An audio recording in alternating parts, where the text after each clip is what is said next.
데살로니가전서 5장 18절 한 절 말씀이니 우리 다 한 목소리로 함께 읽겠습니다. 범사에 감사하라. 이것이 그리스도 예수 안에서 너희를 향하신 하나님의 뜻이니라. 아멘. 오늘은 추수감사 주일입니다. 우리는 1년에 2번 맥추 감사 그리고 추수감사 두 번의 감사 주일을 지킵니다. 제가 추수감사 주일을 앞두고 어떤 말씀을 전할까? 추수감사주를 감사하자 이런 설교 뻔한 설교인데 어떤 설교를 해야 될까 고민하다가 지난주 중에 세수를 하고 얼굴 닦기 위해서 수건을 딱 잡는데 그 수건에 범사 감사 하고 딱 적혀 있는 겁니다. 여러분 집에도 다 있으시죠? 작년에 참 힘든 코로나를 통과하면서도 우리 성도님들이 너무 감사를 잘 하셨기 때문에 우리 장로님들하고 의논하면서 성도님한테 좀 선물을 하나 드렸으면 좋겠다 하고 범사감사라고 자수한 그런 수건을 한 장씩 다 나누어 드렸습니다. 제가 그 수건에 얼굴을 딱 닦는 순간 그래 이번 주일 설교 제목은 범사감사다 하고 정하고 오늘 본문 말씀으로 설교 말씀을 준비했습니다. 그럼 범사는 모든 일입니다. 우리는 살아가면서 참 많은 일을 겪습니다. 하루에도 몇 수십 가지 일을 만납니다. 이런 일 저런 일 그 모든 것들 다 통틀어서 범사라고 부릅니다. 이 범사에 감사하는 것이 하나님의 뜻입니다. 우리는 이 말씀을 너무나도 잘 알고 있습니다. 지난주 제가 가족들과 함께 모여서 감사 제목 하나씩 써서 사진을 찍어 주십시오라고 부탁을 드렸는데 여러분 어떠셨어요? 가족들과 함께 모여서 한 해를 돌아보며 감사한 제목들을 써보시면서 감사할 것들이 참 많으셨습니까? 네. 그런데 사실 우리에게 일어난 모든 일들이 다 감사할 일들만은 아닙니다.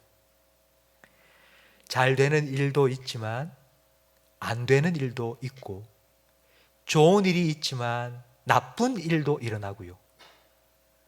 그리고 즐거운 일도 있지만 괴로운 일도 생깁니다.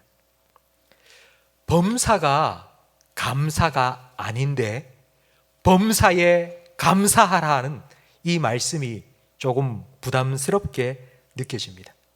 우리가 성경 말씀을 읽을 때에 부담된다라고 생각하게 되는 이유는 우리가 해야 될 행동에 초점을 맞추기 때문입니다.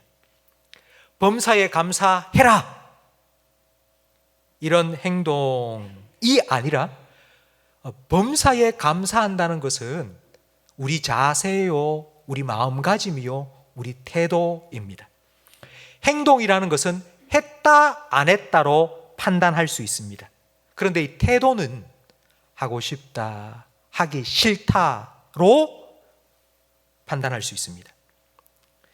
이거 안 된다라고 생각하면 아예 시도조차 하지도 않습니다. 아예 안 하는 것과 했는데도 안 되는 것은 천지 차이입니다. 그건 불순종과 순종의 차이입니다. 사람은 외모만 봅니다. 그러나 하나님은 중심도 보십니다. 사람은 행동만 보고 판단하지만 하나님은 그 마음의 태도, 마음가짐을 더 중요하게 여기십니다. 범사에 감사해라. 여기까지만 딱 보면 우리가 해야 할 일로 느껴집니다. 그래서 범사가 감사가 아닌데 어떻게 범사에 감사해? 이건 할 수 없어. 불가능해 라고 생각하게 됩니다. 하지만 범사에 감사하라 다음에 이는 너희를 향하신 하나님의 뜻이라고 덧붙여 있습니다. 범사에 감사하라는 건 하나님의 뜻입니다. 성도 여러분, 하나님의 뜻은 하나님께서 반드시 이루실 줄로 믿습니다. 만약 하나님의 뜻하신 바를 하나님이 이루시 못하면 하나님은 전능하신 하나님이 아닙니다. 그러니까 하나님의 뜻이라면 하나님은 반드시 그 뜻을 이루실 것입니다. 그러니까 범사에 감사하라가 하나님의 뜻이라면 우리가 범사에 감사할 수 있도록 하나님께서는 반드시 우리를 도와주실 줄로 믿습니다. 이게 오늘 본문 말씀의 의미입니다. 제가 몇 가지 예를 들어서 한번 설명해 보겠습니다. 땅끝까지 이르러 내 증인 되라는 명령입니다. 근데 그 명령에는 성령이 너희에게 임하여 권능을 너희에게 줄 것이라는 약속이 포함되어 있습니다. 모든 민족을 제자 삼으라는 주님의 지상 명령에는 세상 끝날까지 내가 너희와 항상 함께 있으리라 하신 약속이 뒤따라옵니다. 우리를 향한 명령이 있다면 우리를 위한 약속은 반드시 따라옵니다. 내가 순종해야 될 명령일 뿐만 아니라 그렇게 되도록 주님께서 함께해 주시고 도와주실 것이라는 약속이 그 명령 안에는 들어 있습니다. 좀 더 쉬운 예를 들어서 설명해 보겠습니다. 아이가 학교에 갔다가 돌아왔습니다. 엄마가 아이를 부릅니다. 밥 먹으라! 그러면 아이가 엄마한테 가죠? 그럼 엄마가 어떻게 해놓고 아이를 부를까요? 밥을 차려놓고 반찬 준비해놓고 밥을 먹을 수 있도록 해놓고 아이에게 밥 먹으라고 말합니다. 밥 먹으러 오라고 부릅니다. 그런데 밥 먹으라 하는 엄마의 말을 듣고 가보니 그 식탁 앞에 밥은 셀프입니다. 이렇게 써붙여 놓은 부모 없을 거 아닙니까? 그 정상적인 가정은 밥 먹으라, 이리 오너라 라고 부르면 준비를 다 해놓고 먹을 수 있도록 하고 부르는 게 당연한 것입니다. 하나님께서 범사에 감사하라, 이것이 하나님의 뜻이라고 말씀하셨다면 하나님께서는 우리가 범사에 감사할 수 있도록 분명히 우리의 삶을 주장하여 주실 줄로 믿습니다. 이 하나님을 믿고 우리가 범사에 감사하라는 하나님의 뜻에 순종하기 위해서 제일 먼저 해야 될 일이 무엇인가 하면 무조건 덮어놓고 감사해라, 무조건 감사해라, 모든 것 감사해라가 아니고요. 제일 먼저 해야 될 순종할 것이 있습니다. 그건 불평을 하지 않는 것입니다. 노만 빈센트 필이라는 박사님, 상담을 주로 하시는 박사님입니다. 이 박사님이 하루는 강의 부탁을 받고 기차를 타고 다른 지역으로 가고 있는데 자기가 앉은 그 좌석 건너편에 중년 부부가 앉아 있었습니다. 근데 그 중년 부부가 이야기를 하는 걸 쫙 들어보니 아내가 남편한테 계속해서 투덜투덜 뭔가 계속 불평 불만을 막 털어놓는 거예요. 근데 남편이 안 들어주니까 이제는 지나가는 승무원을 붙잡아 놓고는 기차에 냄새가 나네, 기차가 더럽네, 옆에서 시끄럽게 하네, 계속해서 막 불평을 쏟아놓고 있는 것입니다. 그러니까 남편이 아내의 불평을 듣다 뒀다 못 참아서 아내 말고 다른 사람하고 대화를 나누기 위해서 노만 빈센트 필 목사 그 박사님한테 이야기를 건네는 것입니다. 여보세요. 혹시 어디까지 가십니까? 우리는 어디까지 갑니다. 그러면서 자기를 소개하는데 나는 변호사고요. 그리고 제 아내는 제조업자입니다. 라고 소개를 했습니다. 필 박사님은 그 소개를 듣고는 웃으면서 이렇게 물었습니다. 아내분이 제조업을 하신다고요? 아니 뭘 만드십니까? 라고 물었습니다. 그러자 그 남편이 하는 말이 제 아내는요 하루 종일 불평을 만들어냅니다. 하루 종일 불평을 제조해서 그 불평을 쏟아 놓는다는 것입니다. 여러분 공장 돌아가면 공장에서 한 라인에 다른 제품 두 개가 툭툭 튀어나올 수 없습니다. 한 라인에는 계속 똑같은 제품만 나오기 마련입니다. 야고보서 3장 11절 말씀도 똑같은 말씀입니다. 우리 함께 읽어볼까요? 샘이 한 구멍으로 어찌 단물과 쓴물을 내겠느냐? 내 형제들아 어찌 무화과 나무가 감람 열매를 포도나무가 무화과를 맺겠느냐? 이와 같이 짠물이 단물을 내지 못하느니라. 아멘. 우리가 감사하기 전에 먼저 우리가 해야 될 것은 불평하는 말부터 먼저 막아야 합니다. 여러분 어떠세요? 여러분 불평이 자연스럽게 나옵니까? 아니면 감사가 더 자연스럽게 나옵니까? 제 같은 경우에는 감사보다는 불평이 더 자연스럽게 나오더라고요. 그러니까 이 불평이 본능처럼 나옵니다. 왜 사람에게는 이 불평이 가득할까요? 내 마음대로 내 계획대로 안 되니까요. 내 생각대로 내 뜻대로 안 되니까 불평, 원망이 생기는 겁니다. 우리 삶이 그렇지 않습니까? 이런 불평, 본능과 같은 불평을 안 하는 것, 이건 절대로 저절로 되지 않습니다. 그러니까 불평을 안 한다? 이건 저절로 되는 것이 아니라 애쓰고 노력하고 훈련해야지만이 가능한 일입니다. 여호수아가 가나안을 정복할 때 첫 번째 전투가 여리고 전투입니다. 근데 여리고 전투를 어떻게 치렀는지 여러분 잘 아시죠? 하루에 한 바퀴씩 돌아라, 그리고 7째 날에는 7번 돌아라 하나님 명령하셨습니다. 그런데 여호수아가 이스라엘 백성에게 한 가지 신신당부하고 명령 내린 게 있습니다. 그게 무엇인지 여호수아 6장 10절 말씀을 함께 읽어보겠습니다. 여호수아가 백성에게 명령하여 이르되 너희는 외치지 말며 너희 음성을 들리게 하지 말며 너희 입에서 아무 말도 내지 말라. 그리하다가 내가 너희에게 명령하여 외치라 하는 날에 외칠지니라 하고 입 다물어라, 입 꾹 다물고 돌아라 명령했습니다. 왜일까요? 만약 입 다물어라는 명령을 안 내렸으면 이스라엘 백성은 한 바퀴를 돌 때마다 계속 입이 이만큼 튀어나와서 이렇게 했을 겁니다. 이거 뭐 하는 거야 이거? 아우 날씨도 더워 죽겠는데 이런다고 뭐가 달라져? 지금 우리 뭐 하고 있는 거야? 이렇게 투덜투덜 되지 않겠습니까? 그래서 여호수아는 입 꾹 다물어라 라고 명령 내린 겁니다. 입 다무는 훈련을 시킨 것입니다. 7일 후에 하나님께서는 그들의 입을 활짝 열어주셨습니다. 입 꾹 다물고 7일 동안 참고 돌고 돌았는데요, 7일 만에 하나님께서는 그들의 입을 활짝 열어주셨어요. 그리고 그 입에서 승리의 함성과 기쁨의 찬송이 터져나오게 만들어 주셨습니다. 성도 여러분, 우리가 삶을 살다 보면 우리의 입에서 막 시키지도 않은데 저절로 원망, 불평 툭툭 튀어나올 때가 있습니다. 그런데 참으세요. 7일 동안만 참으세요. 참으면 입 꾹 다물고 있으면 하나님께서 여러분의 입을 활짝 열어주시고 그 입 가운데에 승리의 함성, 기쁨의 찬송을 넣어주실 줄 믿습니다. 우리는 그 하나님을 믿는 사람입니다. 범사감사는 저절로 되지 않습니다. 훈련이 필요합니다. 그런데 이 훈련이라는 단어를 딱 듣는 순간 좀 딱딱한 느낌이 들지 않습니까? 뭐 훈련 받아라 뭔가 좀 힘들 것 같고 어려울 것 같다는 느낌이 듭니다.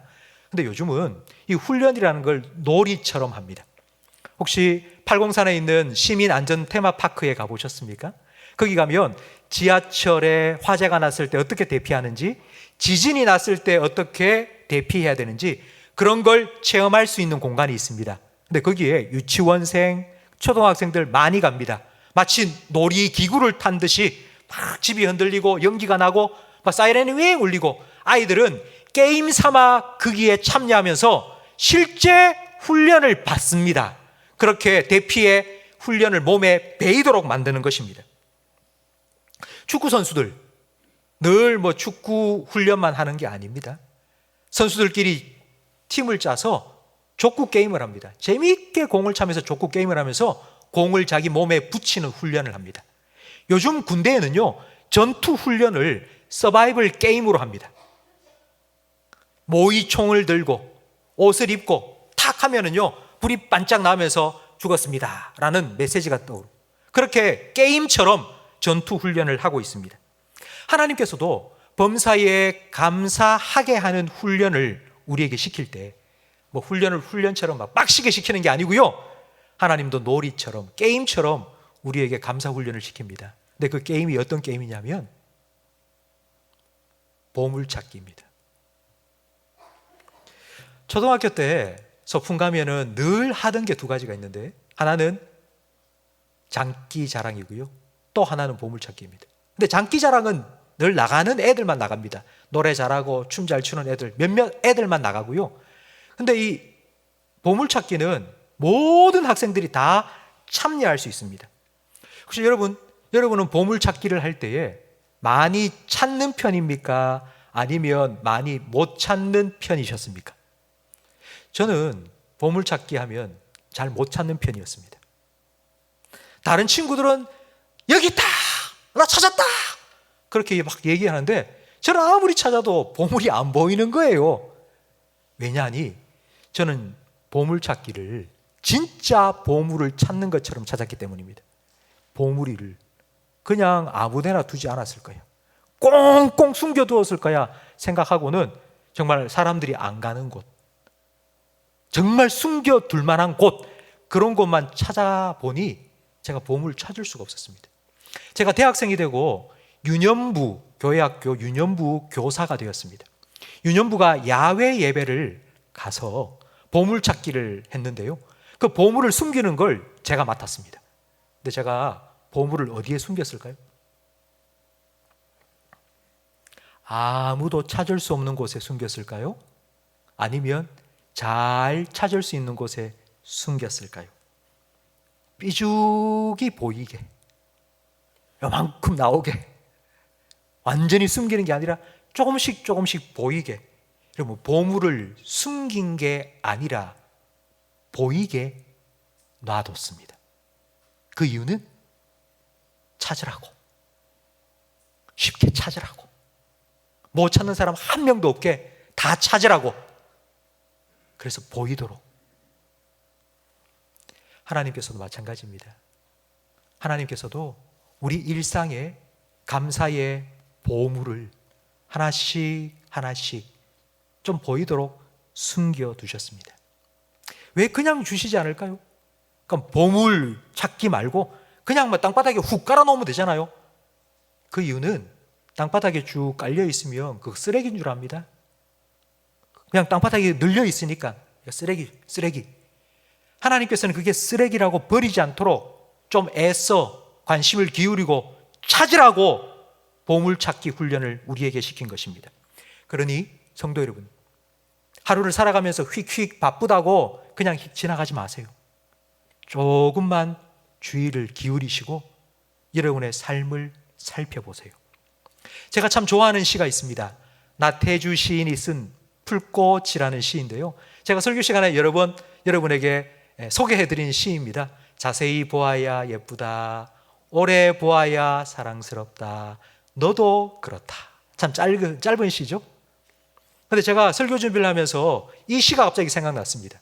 왜? 자세히 보아야 보인다, 오래 보아야 찾는다, 감사, 너도 그렇다. 현미경이나 망원경을 가지고 보라는 게 아닙니다. 조금만 주의를 기울여서 보면 보입니다. 휙 지나가면 안 보이는데요, 조금만 관심을 가지고 보면은 보입니다. 그럼 보물을 잘 찾기 위해서는 역발상이 필요합니다. 익숙한 것 말고 우리는 감사할 것이 딱 정해져 있습니다. 내가 뭘 감사할까 생각해 보면 감사할 게 딱 손에 꼽잖아요. 월급이 올랐어, 진급했어, 우리 애가 이번에 합격했어, 시험 성적이 잘 나왔어, 아파트 가격이 올랐어, 우리가 감사할 건 딱 범위가 정해져 있습니다. 근데 그거 말고요, 익숙한 감사 말고 좀 그동안 관심을 기울이지 않았던 그런 곳 한번 살펴보세요. 나무 위 올려다 보면 그 위에 뾰족히 얹혀져 있고요, 길 가다가 돌멩이 툭 잡으면 그 돌멩이 아래에 숨겨져 있고요, 꽃잎 사이를 펼쳐보면 그 속에도 보물이 숨겨져 있기도 합니다. 익숙했던 곳만 자꾸 살펴보지 말고 그동안 관심이 없었던 곳, 외진 곳도 한번 보세요. 높은 곳만 바라보고 감사 찾으려고 하지 말고 낮은 곳에도 감사가 혹시 숨겨져 있는지 찾아보세요. 먼 곳만 보지 말고 내 가까이, 내 바로 옆에 있는 감사의 제목들도 찾아보세요. 이건 전혀 감사할 것이 못 돼. 여기에는 감사가 있을 수 없어 라고 생각되는 거기에도 조금만 들여다보면 보물을 찾을 수 있습니다. 신사임당의 한 일화가 전해져 내려오고 있습니다. 신사임당이 한 잔치집에 초대를 받아갔는데 그 잔치집에 아주 가난한 한 아낙네도 초대를 받아온 겁니다.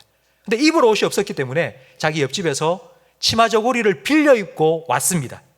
근데 밥을 먹다가 식사를 하다가 그만 상을 툭 치는 바람에 국이 쏟아져서 빌려온 치마에 확 쏟아진 겁니다. 이거 빌려온 건데 큰일 났어. 너무 당황해하고 있는 그 아낙네에게 신사임당이 방에 들어가서 치마를 벗으라고. 치마를 쫙 벗었습니다. 거기에 국물이 확 쏟아져서 막 얼룩이 져 있습니다. 붓을 가져오라 하고는 신사임당이 그 얼룩진 치마 폭에다가 그림을 그리는데 포도송이, 풍성한 포도나무 송이를 쫙 그린 겁니다. 그리고는 그 치마를 주면서 이거 장에 가서 팔되 신사임당이 그린 그림이라고 팔으세요. 그러면 새 치마를 사고도 남는 돈을 분명히 얻을 겁니다 라고 주었습니다. 성도 여러분, 어쩌면 우리 인생이 국물을 엎질러버린 치마폭 같지 않습니까? 나 베렸다, 큰일 났다, 어떻게 해야 될지 모르겠다.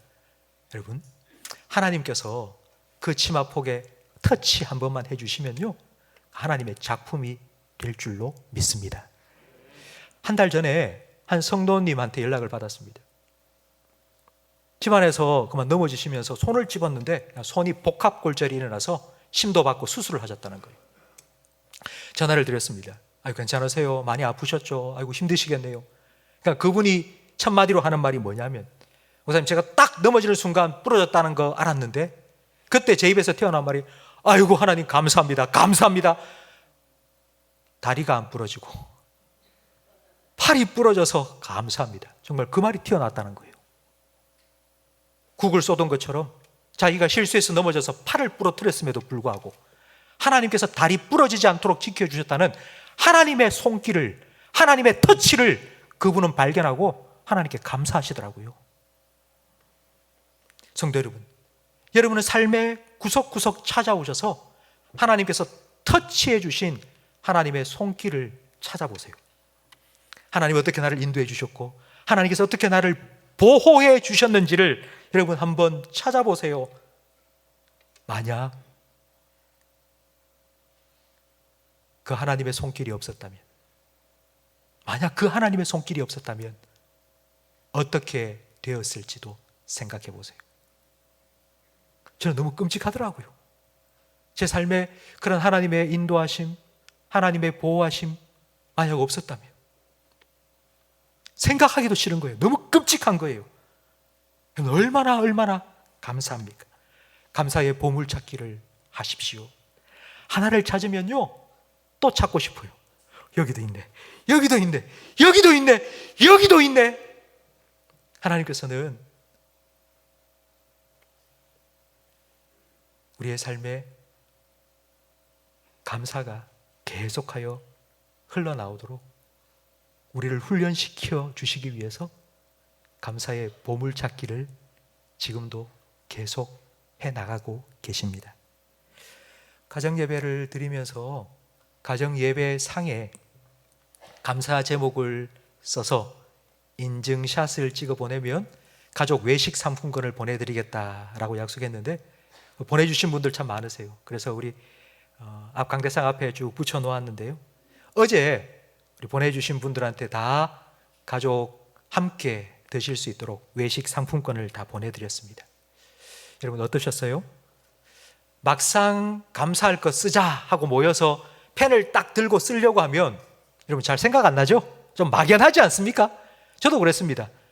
마침 군에 있는 아들이 휴가를 나와서 우리 4명 가족 다 둘러앉아서 감사한 일을 함께 나누자라고 했는데 한 가지씩 써야 되니까 뭘 쓰지 생각이 안 나더라고요. 잠시 앉아서 이것저것 이야기를 나누면서 감사할 것들을 하나 둘 이야기하기 시작하니까 이제는요 너무 많아서 그 중에 뭘 써야 될지를 모르겠는 거예요. 처음에는 막연하던데 조금만 생각하고 조금만 나누다 보니 너무 많아서 그 중에 뭘 써야 될지를 모를 정도로 감사할 것이 너무 많아졌습니다. 여러분 찾아보면 감사할 것이 많습니다. 감사의 보물을 찾아서 밭에 감추인 보물을 찾은 사람처럼 그런 기쁨이 여러분의 삶 가운데 날마다 풍성히 넘쳐나기를 축복합니다. 범사 감사는 행동이 아닌 태도입니다. 범사에 감사하세요 라고 설교하고 여러분이 만약 행동으로 생각한다면 그냥 한번 감사하고 나 했어 라고 생각하고 끝나버릴 겁니다. 근데 행동이 아니라 태도입니다. 태도이기 때문에 범사에 감사하는 것이 됩니다. 근데 이 태도는 하루아침에 이루어지는 것이 아닙니다. 행동으로 한번 감사하는 건 한 번 됩니다. 그러나 태도가 바뀌는 건 절대로 하루 만에 되지 않습니다. 그건 너무 오랜 시간이 걸립니다. 훈련받고 습관이 되어야지 그게 우리의 태도가 되는 것입니다. 범사에 감사하라, 이것은 하나님의 뜻입니다. 하나님께서는 우리가 범사에 감사할 수 있도록 하나님 반드시 우리의 삶에 찾아오셔서 우리의 모든 것들을 합력하여 선을 이루어 가실 줄 믿습니다. 우리는 그 하나님을 믿고 그 하나님의 뜻에 순종하며 살아가는 하나님의 사람들입니다. 하나님의 뜻은 하나님께서 반드시 이루십니다. 그래서 하나님께서는 우리가 범사에 감사할 수 있도록 우리의 범사에 감사의 보물을 여기저기 삐죽 보이도록 숨겨 두셨습니다. 성도 여러분, 그 보물을 찾으세요. 보물을 찾으면 여러분 기쁠 겁니다. 기쁘면 또 찾고 싶어집니다. 또 찾고 여러분의 삶에 풍성한 기쁨이 넘쳐나게 하실 것입니다. 하나님께서는 이렇게 범사 감사가 우리의 일상이 되도록 훈련시켜 가고 계십니다. 성도 여러분, 우리는 작년에 이어서 올해도 참 힘든 시간을 보내고 있습니다. 힘든 시간을 통과하면서 불평하려고 생각하면 한도 끝도 없습니다. 너무 힘들어, 죽겠어, 정말 너무너무 괴로워, 이런 말 하기 시작하면요 정말 하루 종일 해도 시간이 모자랄 겁니다. 네, 여러분, 입 닫는 훈련부터 하세요. 나 하지 말아야 되겠다.